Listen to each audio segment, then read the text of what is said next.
Empiezo con una frase de Donella, que me parece que resume muy bien el pensamiento sistémico o lo que son los sistemas, que sería que un sistema debe basarse en tres partes: los elementos, las conexiones y una función o propósito.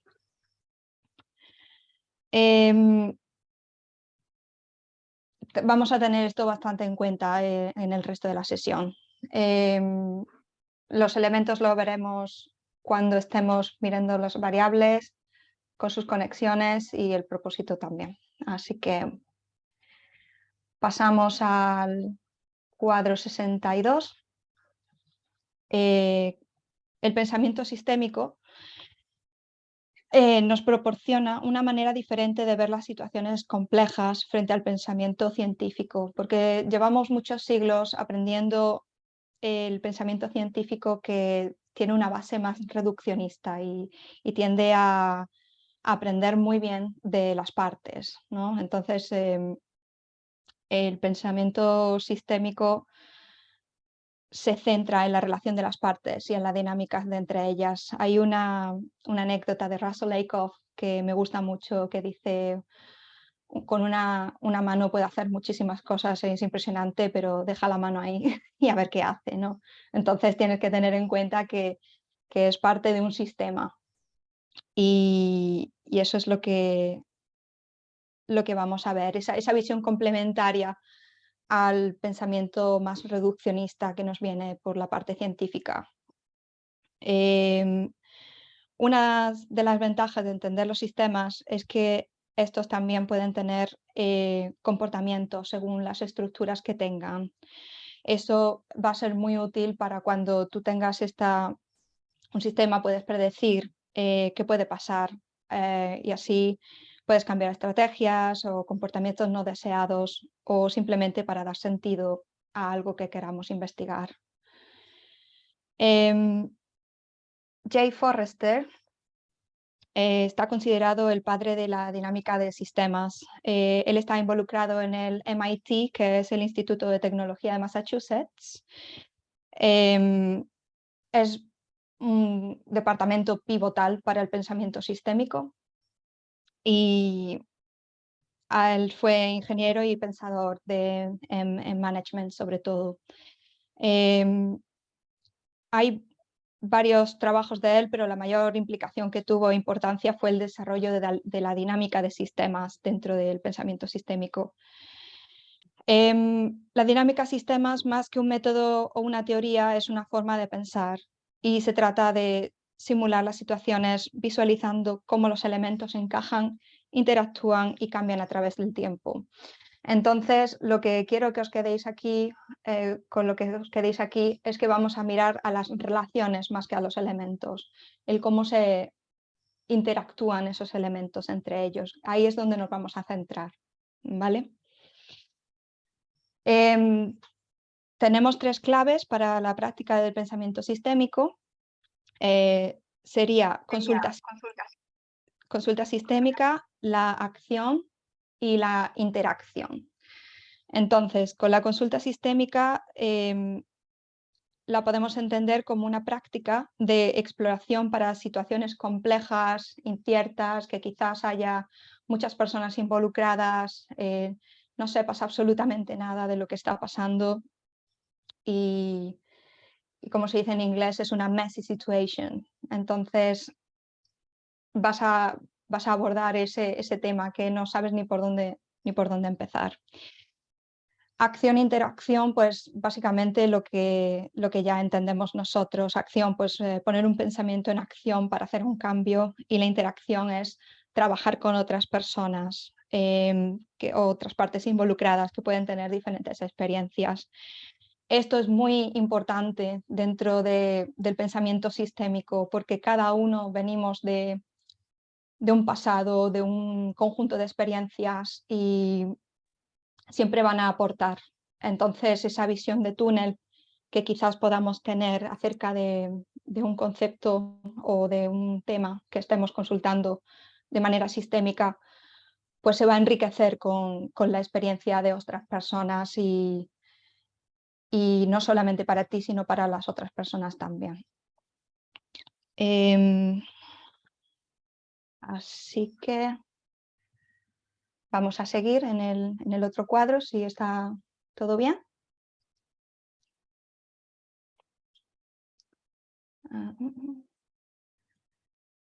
Sí, Jacobo quería hacer una pregunta. Sí, Si te parece, Sí. Jacobo. Hola, he activado el audio, se me oye, ¿verdad? sí, sí. Hola Bárbara, encantado. Me resulta, bueno, he llegado un poco de casualidad gracias a Marc, pero me resulta interesantísimo porque estoy con un doctorado que toca mucho tema de esto. Tengo una duda. Va a sonar un poco rara, pero a ver si me ayudas. ¿Es lo mismo un sistema que una estructura? Si es lo mismo un sistema que una estructura. ¿Qué dirías, Miguel? ¿Qué piensas que puede...? Si nos ceñimos a mí me pregunta Bárbara, pero si alguien tiene una respuesta mejor o complementaria, fantástico, ¿no? Sí, Si nos ceñimos a la definición de sistema, que es un conjunto de elementos que interactúan entre sí con un propósito, si consideramos la estructura como, por ejemplo, una estructura física, ¿no? Lo que puede ser, por ejemplo, un esqueleto de un edificio. Si es un conjunto de barras de hierro, etcétera, etcétera, y ladrillos que interactúan entre sí porque soportan pesos y fuerzas y tienen el propósito de soportar y de crear la resistencia suficiente como para que el edificio se mantenga en pie, esa estructura podría ser considerada un sistema. Pero si profundizamos un poco más en la parte conceptual de qué es un sistema o cómo se puede entender, quizá una estructura, pensando en una estructura física, siendo un sistema, creo que es una definición, podría ser una definición bastante reduccionista de lo que entraña en sí mismo un sistema. Hay distintos tipos de sistemas, sistemas mecánicos, sistemas orgánicos, sistemas sociales. Este sería como un sistema mecánico, si lo quisiéramos llamar así, ¿no? Este ejemplo de la estructura. sí. Habría que definir un poco mejor qué estructura nos referimos para ver cómo encajaría. Sí, es muy buena pregunta. Para mí, un sistema que, como hemos dicho antes con respecto a Donella, tiene que tener un propósito, porque puedes tener sistemas pues, de cualquier cosa, básicamente, y de la misma, de un elemento, pues puedes sacar diferentes sistemas. Pues, no sé, pues por ejemplo, le ponemos un árbol, ¿no? Entonces, el árbol pues, puede ser un sistema para proveer materiales para la casa, puede ser un sistema para poder proveer un lugar de juego para jugar a los niños, puede ser estudiado a nivel biológico. Entonces ya pues depende del propósito que le des, pero esa es mi interpretación, sí. Claro. Y perdona, entonces, es que me interesa muchísimo el tema. Si soy muy pesado, me cortáis. No, no, no. No te preocupes, Jacobo, no te preocupes, que ya te corto yo. Cuando sea Vale, necesario, ya te cortaré yo. todo sistema, entonces, por definición, tiene que ser dinámico. O puede haber sistemas estáticos, o un sistema estático es una estructura. Esa es una Son buena preguntas pregunta. que yo me hago y no voy a, de verdad que no van con mala intención, es que, No, no, es que estoy estudiándolo y ando perdido. venimos a eso, venimos a preguntarnos cosas que luego estemos con el run run, ¿no? Al final y digamos, ay, ¿cómo puede ser esto? Se supone, perdón, perdón. No, no, sí. Yo para mí los sistemas pueden ser dinámicos o pueden no, puede ser un sistema cerrado, ¿no? No sé si Miguel andará en la misma línea de pensamiento o Ismael, pero La diferencia entre los sistemas cerrados y los sistemas abiertos es, bueno, simplificado para mí la entropía, ¿no? Los sistemas cerrados pueden tender a la máxima entropía, donde al final, donde el caos puede estancar o estabilizar el sistema de tal manera que no haya interacciones. Pero si son sistemas abiertos, como por ejemplo los sistemas sociales, los organismos o cualquier cosa así, eh, las, la dinámica se produce por la interacción de los elementos. Si no hay interacción, no hay dinámica. Pero si no hay interacción, quizá tampoco hay sistema. Entonces, puede ser un set de cosas pero realmente lo que define aquí a los sistemas es la interdependencia y la interrelación entre los elementos. Y si, como lo defines, si yo entiendo la definición de estático, es que no tienen ninguna dinámica, es porque quizá esa dinámica, o es porque quizá no existen las interacciones. Por lo tanto, digamos que violaría la definición de sistema. He de decir que hay un poco de controversia en el propósito, ¿no? Es en esta visión teleológica de los sistemas, porque el sistema solar es un sistema con elementos interdependientes o de elementos que interactúan entre sí, pero no tiene un propósito, ¿no?, en sí mismo. Entonces, yo lo dejo ahí y lo reflexionamos. Y hasta aquí es suficiente. Jacobo, ánimo con el estudio. Vale, muy bien. Bueno, pues gracias, Jacobo, por... vamos, que ahora me voy a quedar yo con la pregunta también. Luego, para no interrumpirte, luego si quieres te doy un par de referencias que te pueden resultar muy interesantes también del MIT de esa época y de otras disciplinas del conocimiento que han estudiado sistemas y han estudiado estructuras, por curiosidad, que no pretendo reventar nada, Sí, por Dios, no, para nada. estupendo, lo Al revés, agradezco. es co-creación esto. Está claro, muchas gracias. Bueno, pues entonces vamos a ver los diagramas causales, vamos a ver las cuatro partes que hemos desarrollado aquí. El diagrama causal es una herramienta muy útil para los pensadores sistémicos porque enseña el qué está conectado a qué y cómo los cambios de una parte del sistema se pueden propagar a otras partes y retornar. Amplíalo, por favor, Bárbara, para que podamos ver la diapositiva en grande. Perdón, es que Vale, sí, aquí, vale. Entonces, los diagramas causales revelan las interconexiones, tanto las que son obvias para ti como las menos obvias, ¿no?, las que están un poco más escondidas. Y otra cosa importante a destacar es que pueden capturar los modelos mentales. A mí me ha pasado con la historia de los tres cerditos, estaba haciendo un par de variables y me quedé en la tesitura que luego lo podemos ver, que la tengo preparada. No voy a adelantar contenido, pero sobre todo te expone muchas veces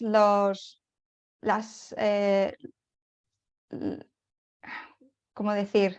Dijimos lo de asunciones, que no es asunción. Suposiciones. Las suposiciones, gracias. Te expone mucho las suposiciones que tienes y cómo lo que hay que considerar de los diagramas causales es que no es una verdad universal que de repente has dado con ella y dices, vale, aquí esto viene dado así, esto no, es inamovible. No, es como tú interpretas, es una proyección de ti. Y yo creo que eso es con lo que hay que quedarse. Hay que prestar atención a ciertos elementos para poder hacer los mapas, como ya he dicho. Yo he escogido cómo nombrar las variables, cómo establecer las relaciones de causa y efecto, cómo enlazar unos bucles que se nos pueden dar y cómo diseñar ese mapa, con que brevemente lo voy a explicar. Vamos a ver. Vale, pues por ejemplo, para nombrar variables, tú estás haciendo tu mapa y de repente pues tienes que poner unos elementos que conformen ese mapa, ¿no? Para escoger las palabras que puedes escoger o los conceptos tienen que ser cuantificables, porque si no se puede complicar bastante el cómo desarrollarlos. Aquí tenemos de ejemplo, pues calidad de vida, pues puedes tener más o puedes tener menos, ¿vale? Satisfacción, estrés, siempre buscar esa cuantificación. La variable debe de ser un sustantivo también, porque si empiezas a usar verbos o adjetivos puede llegar a crear confusión. Evitar el uso de los adjetivos direccionales, por ejemplo, decir pues falta de algo, incremento de estrés, es mejor poner el nivel de estrés y ya pues la naturaleza se desarrolla mejor cuando creas ese diagrama, fluye mejor. Sin embargo, los sustantivos se pueden mejorar con adjetivos, si lo ves bien. Y luego, pues, una de los puntos más fuertes que le veo a los diagramas causales es que puedes poner conceptos que son tangibles o intangibles, que eso es también una pregunta que se suele hacer. Si los, porque yo creo que muchos sistemas clásicos cuantifican temas tangibles. Entonces, al no tenerse en cuenta esos otros conceptos, pues es más complicado de luego no poder tener un dibujo perfecto, no un dibujo perfecto, pero un dibujo más rico, ¿no? Observar una realidad más completa, ¿no? Aquí tenemos, por ejemplo, pues, satisfacción, tiempo libre, puede valer. Quizá Bárbara, Sí. por añadir algo aquí, yo creo que esa es una de las cosas más complicadas, sobre todo al principio, cuando empiezas a hacer diagramas causales, que es cómo traducir una situación, porque aquí Bárbara ha explicado cómo formular las variables, pero la variable al final es un resumen conceptual de una situación, ¿no? Al menos en mi experiencia. Entonces, cuando yo creo que el arte de hacer los diagramas causales es ser capaz de traducir una situación en un concepto, en dos o tres palabras que expliquen, como decía Bárbara, que explique lo que sucede de una manera que puedas incrementarse o reducirse, porque es la manera en la que de la dinámica de sistemas se estableció la manera de conectarlas, la manera de influir una variable en otra variable, ¿no? Entonces, en mi experiencia, invertir tiempo en formular y reformular la situación para conseguir definirla en dos o tres palabras es una de las cosas más complicadas al principio. Sí, totalmente de acuerdo. Hay que saber muy bien escoger el nombre de la variable. Y eso pues con la práctica se va mejorando también, que es bueno tenerlo en cuenta. ¿Todo bien por aquí? Antes de pasar a las relaciones. Sí. Vale. De todas maneras, vamos a estar hablando de estos conceptos constantemente, con que no va a ser visto y a lo siguiente. Vale, pues entonces ahora en las relaciones, una vez obtenidas esas variables que hemos comentado, tenemos que identificar cómo afecta una variable a otra o múltiple de variables. Las flechas que tenemos aquí representadas muestran la dirección de la influencia de una variable en otra, que un cambio en una causa lleva a un cambio en el efecto de otra, y la flecha marca la dirección del efecto. Entonces, por ejemplo, tenemos aquí tiempo libre, pues a más tiempo libre, más nivel de satisfacción podemos tener, ¿no? O a más estrés, menos nivel de satisfacción. Tenemos aquí una polaridad representada. Entonces, esta polaridad que tenemos de la flecha indica qué tipo de efecto tiene. Si hay un efecto que hace un incremento de la primera variable con la segunda, diremos que es una relación directa. Algunas personas le dicen enlace positivo también, pero ya se puede quedar como relación directa, que quizás sea más fácil. Y si la causa, que por ejemplo aquí tenemos en el estrés, reduce el efecto a la otra variable, diremos que es una relación inversa. Entonces, como hemos dicho, a mayor estrés nos crea menos nivel de satisfacción. ¿Sí? Solo señalar por ampliar que que en cualquiera de los dos tipos de relaciones siempre se produce la acción en esa dirección y viceversa. Quiere decir que igual que una variable aumenta en la relación directa, la otra va a aumentar. Si disminuye esa variable, también va a disminuir. Siempre hay una relación directamente proporcional, ¿no? Sí. Igual que en la relación inversa, ¿no? Si uno aumenta, la otra disminuye y viceversa, ¿no? Exactamente. Ajá. sí. Entonces ya podemos establecer una causalidad entre estas variables que en una acción ha llevado a un resultado. ¿Sí? Y hay una parte interesante de la causalidad o de los diagramas causales, que es cómo definimos la causalidad, ¿no? Y hay varias definiciones, pero para que una variable sea causa de otra tiene que ser necesaria y suficiente.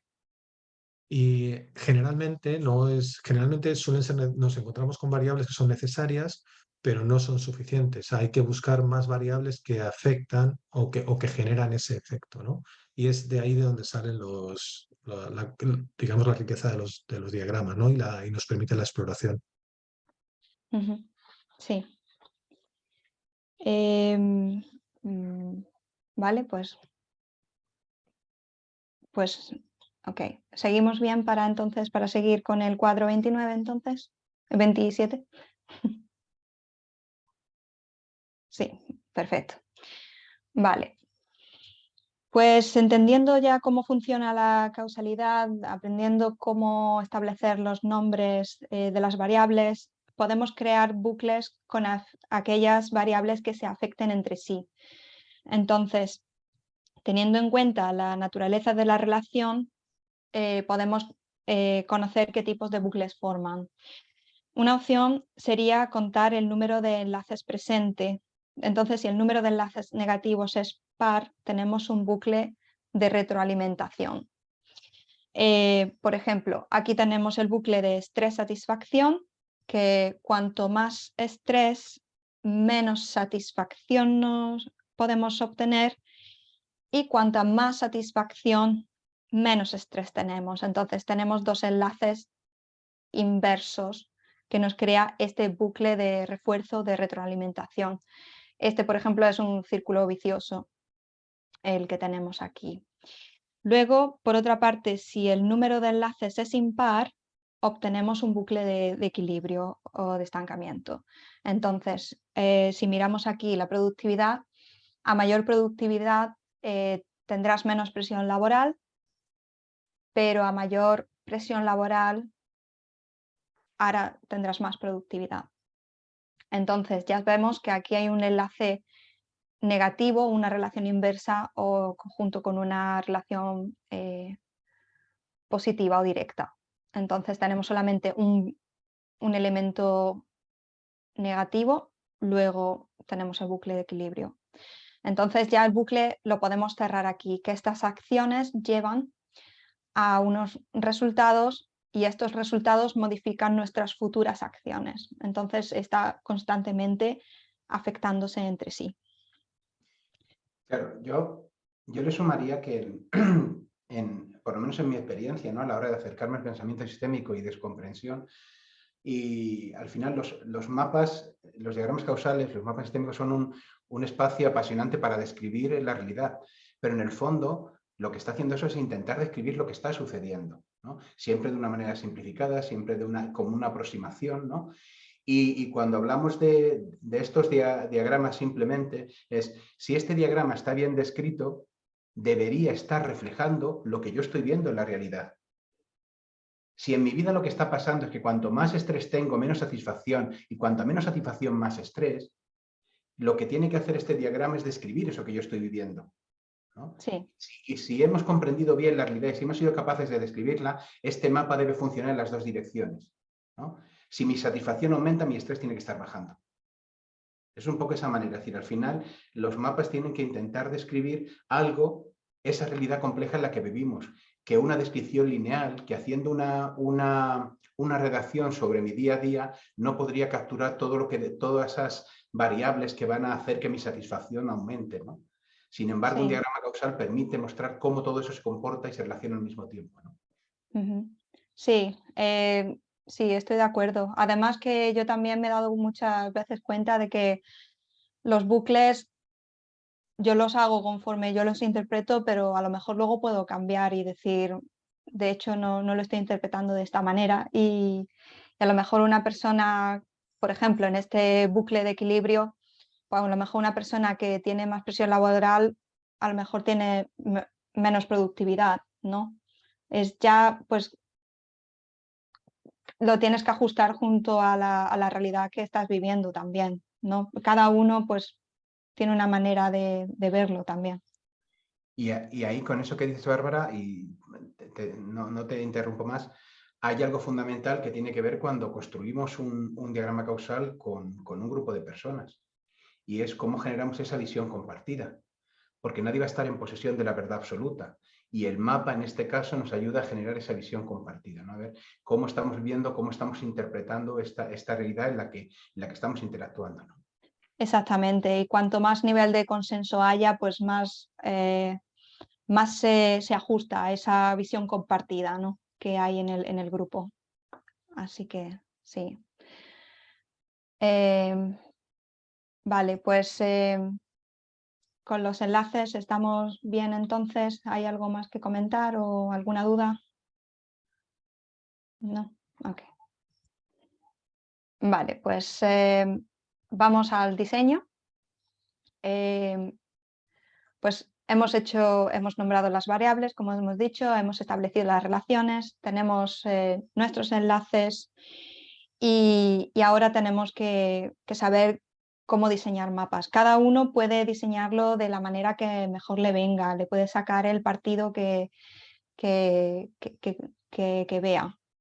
No hay un estándar universal del que todo el mundo se tiene que ajustar. Siempre puedes hacer lo que te venga bien, pero yo aquí propongo unas claves de diseño de John Sterman, que también estaba involucrado en el MIT, viene en todo el mundo el MIT del Instituto de Massachusetts, y él es el profesor de dinámicas de sistemas y de ingeniería de sistemas y es el director del grupo de dinámicas de sistema. Entonces, él establece estas 5 claves. A ver qué veo aquí. Si podemos usar líneas curvadas para ayudar al lector a visualizar los bucles, está mejor, se puede establecer un diseño más limpio, más sencillo, más efectivo. Haz que los enlaces importantes sigan caminos circulares u ovalados. Organiza los diagramas para minimizar el cruce de líneas. Primero no queda estético, se puede llegar a errores. Dentro de algunas veces va a ser inevitable no poder cruzar líneas porque conviene más, pero hay que intentar evitarlo. No poner símbolos extra como hexágonos, círculos, se considera polución y solo contamina y distrae. Y otra vez volvemos al punto importante para mí. Todos son importantes, pero iterar. A menudo no vas a saber todas las variables y los enlaces existentes. Vas a tener que dibujar, redibujar, hasta encontrar el mejor diseño. Con la práctica se van perfilando estos mapas, pero habrá veces que se crucen y no salgan, simplemente. Cuando terminemos esta sesión, tenemos aquí en el apéndice cómo trabajé el diagrama de los 3 cerditos, y aquí en el 24, ya luego lo podemos extender si queda tiempo, se ve cómo empiezo con un diagrama y lo descarto. Entonces he dejado un poco la evolución de qué pasó con ese diagrama, que no me salía, y ya pues lo reempecé y consideré otras variables y ya fluyó un poco mejor. Con que creo que la iteración es algo que hay que pensar. No va a salir la obra de repente. Hay que trabajarlo, hay que descartar y lo que vaya funcionando. ¿Qué? Podemos echarle un vistazo luego cuando se acabe la sesión, si queréis. ¿Alguna duda? Porque esto ya sería cómo hacer los diagramas causales. Esto sería un poco ya todas las pautas. Son sencillas, son generales, no se tienen por qué seguir a pies juntillas, pero están ahí. si las queréis utilizar, si no os habéis iniciado en los dibujos de los diagramas. Así que, ¿va todo bien de momento? Vale. Ana tiene una Ana pregunta. tiene... Sí, Ana. Hola, buenas tardes, Bárbara. Tardes. Una pregunta, porque antes hemos hablado que el grupo se tiene que poner de acuerdo. Entonces, ¿qué pasa cuando no se pone de acuerdo? ¿Existen dos variables? Para mí, se necesita enfocar quizás de otra manera o se tiene que seguir hablando, se tiene que seguir iterando, pero esa es mi experiencia. Hay que llegar a un cierto consenso cuando estás trabajando este tipo de diagramas.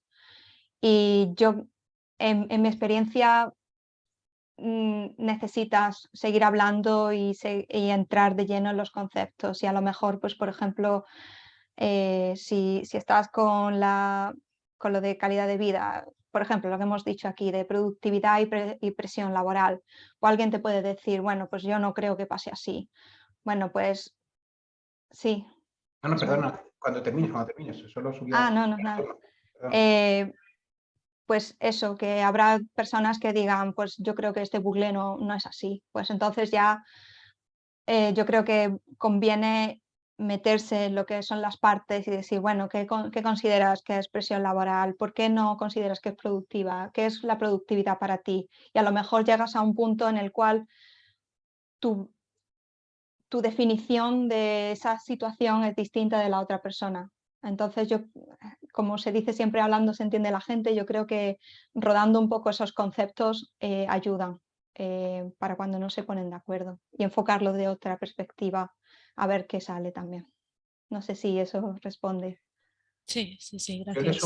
le sumaría a eso que estás diciendo, Bárbara, que estamos de acuerdo, es que cuando tú vas a construir un diagrama causal en una organización, en un equipo, un diagrama causal no se puede comenzar con una primera conversación, como vamos a hacer los ejemplos ahora, pero un diagrama causal es la puerta de entrada a todo un proceso de investigación.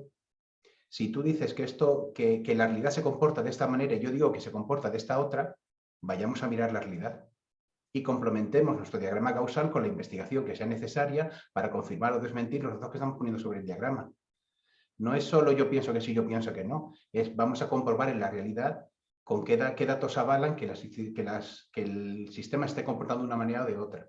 Entonces, la construcción de un diagrama, y nosotros hemos vivido muchas experiencias, se complementa con un montón de procesos de investigación y de apoyo que refuerzan, que confirman o que desmienten los pasos que vamos dando en esa construcción del diagrama, ¿no?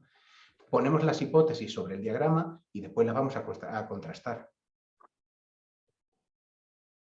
Sí, al fin y al cabo, los diagramas, conforme también ha dicho Ismael, yo los interpreto como un reflejo de ti. Entonces, cuando compartes esos diagramas, obviamente van a salir aspectos de los cuales otras personas no la van a compartir. Y conforme enriqueces esa conversación con la aportación de los demás, es cuando vas a llegar a esos consensos, ¿no? A través de esa interacción. ¿Sí? Vale. Bueno, pues ya teniendo en cuenta ya esta parte, es un poco más teórica, es un poco más, más cargada, ya esta es la última parte y ya podemos hacer los ejercicios. Aquí he dejado una pauta que básicamente se puede seguir. Yo lo tengo como una especie de listado, pues cada vez que hacía, cuando empezaba a hacer los mapas, seguía este listado. Ya luego pues ya llevas tus propias herramientas o tu propia manera de hacerlos y no tienes por qué seguirlo, pero bueno, es también una buena actividad. La pauta de elaboración del mapa sistémico. Escoges una situación de interés, o sea, un tema que quieras tratar y que quieras desarrollar, ¿no? y de esta situación pues haces un brainstorm o una lluvia de ideas de las variables que pueden estar afectadas o afectar a la situación. Por ejemplo, aquí hemos puesto la variable calidad de vida que queremos desarrollar, ¿no? Pues de esta situación considera variables que puedan afectar a la calidad de vida o aquellas variables que la calidad de vida les sea afectada también. Esa es la parte 3 que estaba comentando, de escoger una variable central de importancia.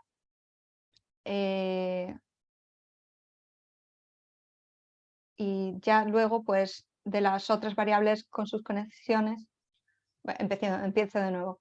De esta variable central empiezo a hacer un mapa de las otras variables con sus conexiones, en la que la variable central produce un efecto y similarmente otras variables que influencian la variable central, ¿vale? Luego ya puedes conectar estas variables usando los enlaces y flechas para mostrar la dirección de las relaciones de causa y efecto, que es lo que hemos estado comentando antes.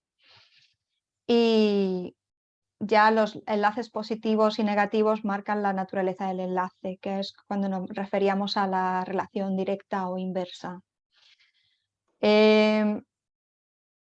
Ya pues las variables que le puedas sacar, pero yo creo que con 10 variables más o menos es un buen punto de partida. Muchas a lo mejor se te puede complicar el diagrama o incluso hacer menos. E iterar, seguir intentándolo y seguir intentando buscar esas conexiones hasta que estés más o menos contento o contenta. Y nada, como he dicho otra vez, está bien desechar ideas, perseguir otros caminos si no te funciona. Creo que es el mayor reto que tengo, por eso lo digo constantemente, porque es muy difícil que llevas trabajando un tiempo en ello y decir, no funciona, vale, voy a hacerlo de otra manera, voy a mirarlo de otra perspectiva. Y ya como he dicho, que no tienes por qué seguir, pero a mí me ha funcionado así. ¿Sí? Muy bien. ¿Estamos listos entonces? Yo creo que sí. Ya podemos pasar a los breakout rooms. Yo creo que ¿explico los breakout rooms o lo explicáis? Pasamos directamente a trabajar. Si queréis, si dejas de compartir pantalla, comparto yo. Vale. Vamos a ver, simplemente para explicar. A ver si... stop share. Vale. Ya está. Entonces, vamos a hacer 3 grupos. Va a ser una dinámica rápida. Tendremos entre 6 o 7 minutos. Y habíamos hecho grupos de sobra. Como habrá 3 salas, vamos a hacer 3 salas, os corresponde el grupo con el número de vuestra sala, ¿de acuerdo? Con el que os toque. Entonces, nosotros nos iremos pasando por las salas también para ayudar. Y la clave fundamental, como decía Bárbara, hemos puesto en el centro la calidad de vida como la variable principal. Y con esa visión que os decía ella, vamos a hacer una lluvia de ideas. ¿Qué variables afectan sobre la calidad de vida? Y entonces habrá algunas que generen esa calidad de vida, que afecten, y luego que tengamos calidad de vida tendrá unas consecuencias, afectará a otras variables. Entonces, empezaremos por poner esas claves ahí, esas variables, y luego conectarlas también. Si alguien no ha manejado Miro, que no se preocupe, alguien del grupo puede compartir pantalla y verlo todos juntos, o directamente ir poniendo POSIT y vamos conversando, ¿de acuerdo? Así que os invito a que entréis a las salas, 7-8 minutos, yo me sumaré ahora a la sala 3 y vamos participando, ¿de acuerdo? Venga, nos vemos en unos minutos.